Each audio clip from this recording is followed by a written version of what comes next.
है। ये ऐसी शैतान है जो फजर की नमाज की बात कर रहे हैं। इनके मुंह से औरतों की इज्जत अच्छी नहीं लगती, है ही नहीं। रियल में जो इज्जतें दी हैं मेरे आका ने दी है।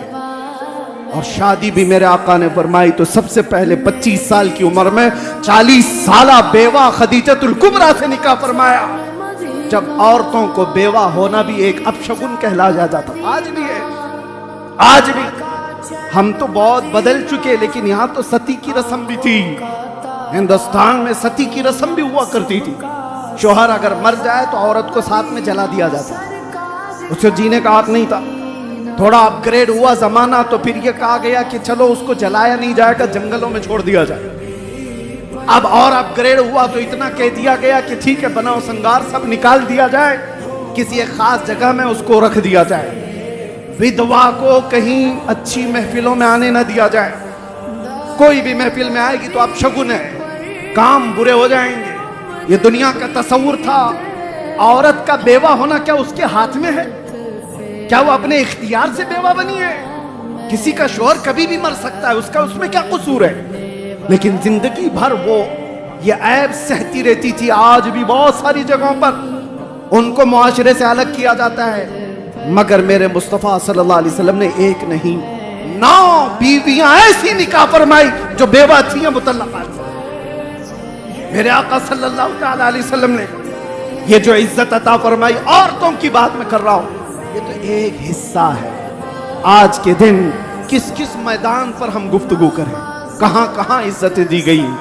औरतों की इज्जत पर बात इसलिए कर रहा हूं कि आज जरूरत है। हमारा वो दीन नहीं जहां पर 12 साल की बच्ची को बलात्कार करने वाला भी हुकूमत के तख्त पर बैठ करके मजे ले रहा। वो दीन नहीं है। ये दीन तो ये मेरे आका सल्लल्लाहु ताला अलैहि वसल्लम ने फरमाया, नजरों को भी उठाओगे तो नजर का जिना है।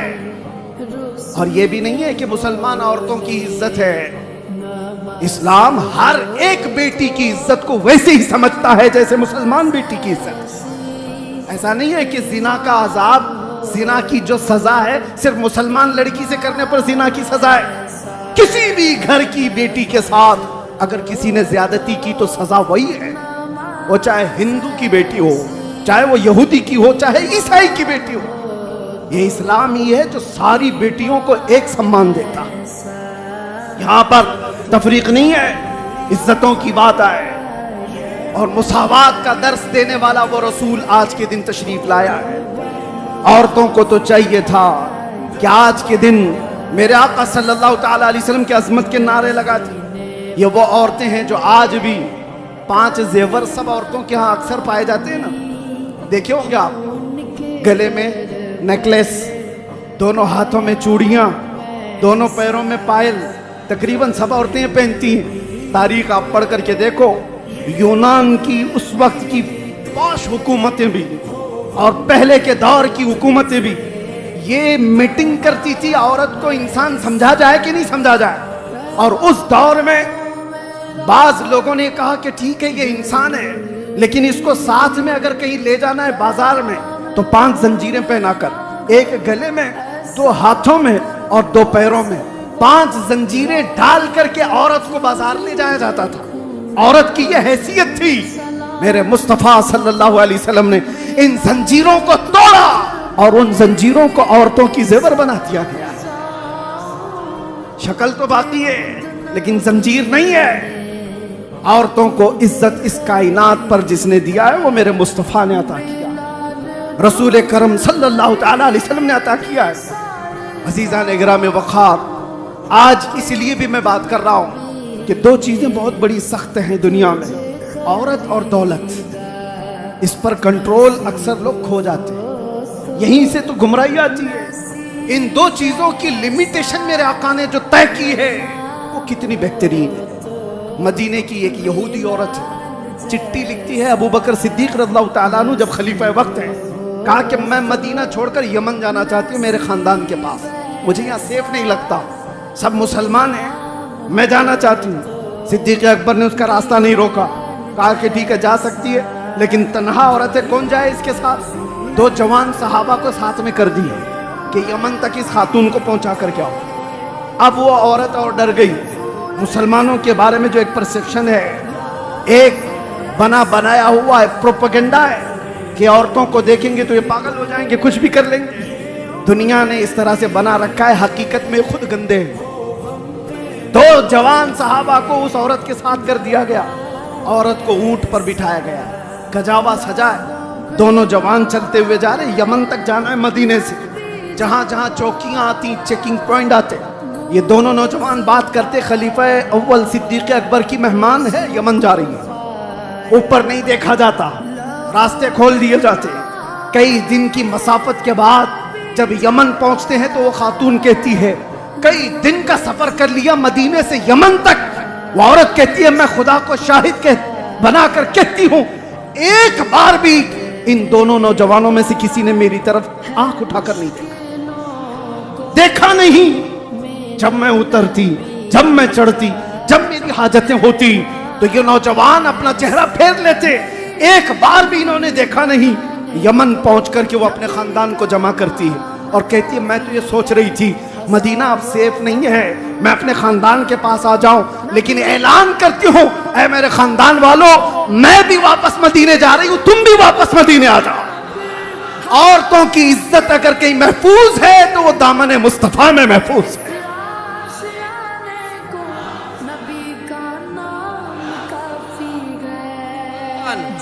मेरे अजीजों, ये सिर्फ और सिर्फ बेटियों की बात जहां तक है, ये इनकी इज्जतों की बात, हदीसें पढ़ो आपको पता चले। बेटी होने पर मेरे आका ने शफाअत की बात फरमाई। बहन हो तो फरमाया उसकी गायबाना भाई के हक में दुआएं ऐसी कबूल होती हैं जैसे काबे के पास कबूल होती। माँ हो तो उसके कदमों में जन्नत। बीवी हो तो एक लुकमा उसे खिलाया तो सदक़े का सवाब। औरत को हर मकाम पर वो इज्जतें दी गई। नबी आखिरुज़्ज़मान सल्लल्लाहु तआला अलैहि वसल्लम ने आखिरी जो अल्फाज वफात के वक्त जो बयान फरमाए उसमें भी ये जिक्र है, मिल्के यमीन अस्सलात। वो मिल्के यमीन, मिल्के यमीन किसको कहते हैं? जो तुम्हारे मातहत रहने वाली औरत। मेरे आका ने फरमाया उनका ख्याल रखना, उनके साथ ज्यादती ना हो, उनके साथ जुल्म ना हो। और हुजूर अकरम सल्लल्लाहु तआला अलैहि वसल्लम की सीरत आप पढ़ो, 10 बीवियां जो एक साथ रही, 10 बीवियां। और मुख्तलिफ रिवायात में जो 11 है तादाद, वो आगे पीछे किसी के इंतकाल के बाद, हजरत खदीजा जब तक थी तो कोई और बीवी नहीं थी, बाकी 10 बीवियां जब तक थी। एक भी बीवी ने कहीं कोई रिवायत नहीं बयान की कि हुजूर ने किसी पर हाथ उठाया, किसी ने नहीं कहा। हुजूर पाक सल्लल्लाहु तआला अलैहि वसल्लम ने सख्त मिजाज के साथ उनको तकलीफ दी हो कभी नहीं। रसूल करीम सल्लल्लाहु तआला अलैहि वसल्लम 10 बीवियों के साथ जो मुआशरती जिंदगी गुजार करके दिखाए हो। यहां तो 2 बीवियां रख नहीं पाता कोई। और वैसे भी हमारे ऊपर इल्जाम है कि 4 वाले हैं, मियाँ एक नहीं संभलती, 4 की बात की है। लेकिन रहमत आलम सल्लल्लाहु तआला अलैहि वसल्लम ने औरतों जैसी फितरत और सिफत जिसके अंदर है, अरे सब औरतों के अंदर एक नस्वानी सिफत सबके अंदर होती है। वो उम्महातुल मोमिनीन थी, रसूलुल्लाह की बीवियां थी, लेकिन थी तो औरत। और हदीसों में इसका जिक्र भी है। हजरत आयशा की बारी में हुजूर सल्लल्लाहु तआला अलैहि वसल्लम उनके घर हैं। हजरत ज़ैनब दूसरी बीवी हैं। उन्होंने गोश्त का एक ऐसा सालन बनाया जो हुजूर को बहुत पसंद था। उन्होंने सोचा आज मेरे घर में हुजूर तो आएंगे नहीं, बारी आयशा के घर है। थोड़ा सा सालन उन्होंने अपनी खादिमा को दे करके भेजा। आयशा के घर रसूलुल्लाह सल्लल्लाहु अलैहि वसल्लम, ये सालन हुजूर को पसंद है, पहुंचाओ। औरत होती है, खादिमा लेकर के आई। हजरत आयशा ने पूछा ये कहां से आया? कहा ज़ैनब कहां से? कोनी मार के गिरा दिया। आज मेरे पास है रसूलुल्लाह और मेहमान नवाजी, जियाफत जो कुछ भी होगी वो आयशा के घर से होगी। मुख्तसर सी ये छोटी मोटी बातें हैं, औरतों के अंदर तो होती ही हैं। अरे 2 के दरमियान मसावात करना एक बड़ा चैलेंज होता है। मेरे मुस्तफा ने 10 बीवियों के साथ मसावात करके कायनात को दिखाया। ये कौन कर सकता है? जो रहमत आलम। ये वही कर सकता है जो रियलिटी में कहता भी हो और करता भी हो। दुनिया को औरतों के हुकूक बताने वाला खुद कभी बीवी ना रख सकता हो, और वो दुनिया को पाठ पढ़ा रहा है औरतों की इज्जतों के लिए। एक बात आप समझ करके चले, इस्लाम रियलिटी की बात करता है, हकीकत की बात करता है। औलाद की बात जहां तक आए, मुस्तफ़ा करीम सल्लल्लाहु तआला अलैहि वसल्लम ने औलाद के लिए जो फरमाया, और उसके अलावा मसावात की जहां तक बात आए, मैं कुल मिलाकर के आज के दिन की एक अजमत बताऊं। आज के दिन बहुत सारे इनकलाब आए, इल्म का इनकलाब, इंसानों के उरूज और इर्तिका का इनकलाब, जिहालत से निकालने का इनकलाब, बुराइयों से बाज लाने का इनकलाब। अरे वो सहाबा जो ईमान लाने से पहले उनके हालात ये थे कि वो शराब नोशी और क़िमारबाजी में फख्र करते थे। 50-50 साल पुरानी शराब जमा करके पीने का रिवाज था। 50 साल पुरानी शराब नशा ज्यादा करती है, लेकिन एक फरमाने रसूल था जिसने उनकी जिंदगियां बदल डाली। हजरत अनस कहते हैं, मैं कहबा खाने में लोगों को शराब प्यालों में भर करके दिया करता था। एक शाम ऐसी आई कि मदीने में ऐलान हुआ, अल्लाह के रसूल ने फरमाया मुसलमानों आज से शराब हराम हो गई। सिर्फ ऐलान हुआ, जैसे ही आवाज गूंजी मदीने की गलियों में, जिसके हाथ में प्याला था वो वहीं से पटक दिया, जिसके घर में मटका था उसने तोड़ दिया। वो एक दिन था मदीने की सारी नालियां शराब से बह रही थी। एक फरमाने रसूल ने उनकी जिंदगियां बदल डाली। इनकलाब, मेरे अजीजों, यहां रुक करके मैं इस इनकलाब पर थोड़ी सी बात और करना चाहूंगा। वो सहाबा से आपकी मोहब्बत है या नहीं? हम अहले ईमान है, उस सहाबा से हमारी मोहब्बत, उस रसूल से मोहब्बत ना होती तो यहां आते भी नहीं आप। उस रसूल से आपको बेपनाह मोहब्बत है। आज अगर मैं कहूं, हर बच्चा हर जवान ये कहने को तैयार है, उस नामूसे मुस्तफा पर तुम क्या दोगे? चंदे की बात नहीं, गर्दनें देने को तैयार है। ये लब्बैक यूं ही नहीं कहा जाता। लब्बैक का मतलब होता है हम हाजिर हैं या रसूल अल्लाह, हम हाजिर हैं या रसूल अल्लाह। बताओ किस चीज से तुम हाजिर हो? जान से, अपनी तमाम चीजों से हाजिर हो। लेकिन एक बात मैं पूछना चाहता हूं, जो कौम अपने नबी से इतनी मोहब्बत करती हो, जान देने के लिए तैयार है, हुजूर पर मर मिटने को तैयार है, हर सितम हर मुसीबत गवारा करने को तैयार है, उस कौम के अंदर अगर नशा आम हो चुका है तो ये बहुत बड़ी फिक्र की बात है। जिस चीज को मेरे आका कायनात से खत्म करने आए, आज उनकी उम्मत उस चीज को रिवाज कैसे दे सकती है? हैरत की बात है मेरे अजीजों, मुसलमान और नशा तो ऐसी चीजें हैं जैसे दिन और रात। दिन और रात का क्या मिला? काला और सफेद दोनों एक हो नहीं सकते। मुसलमान और नशा इतना अपोजिट है, इतना अपोजिट है। हमारे मोहल्लों में नशा आया कहां से? हमारे मोहल्लों में नशा बिकता कैसे? तुमने क्या हदीसें नहीं सुनी? वो सहाबा तो पहले हराम नहीं हुई थी इसलिए इस्तेमाल कर रहे थे।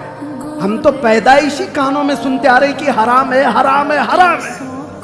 अभी तुम्हें और कोई हराम करने वाला नहीं आने वाला है। पहले से हराम चीज तुम्हारे सामने है। कौन है जो हमारे बच्चों को इस आवारगी में आज मुब्तला कर दिया?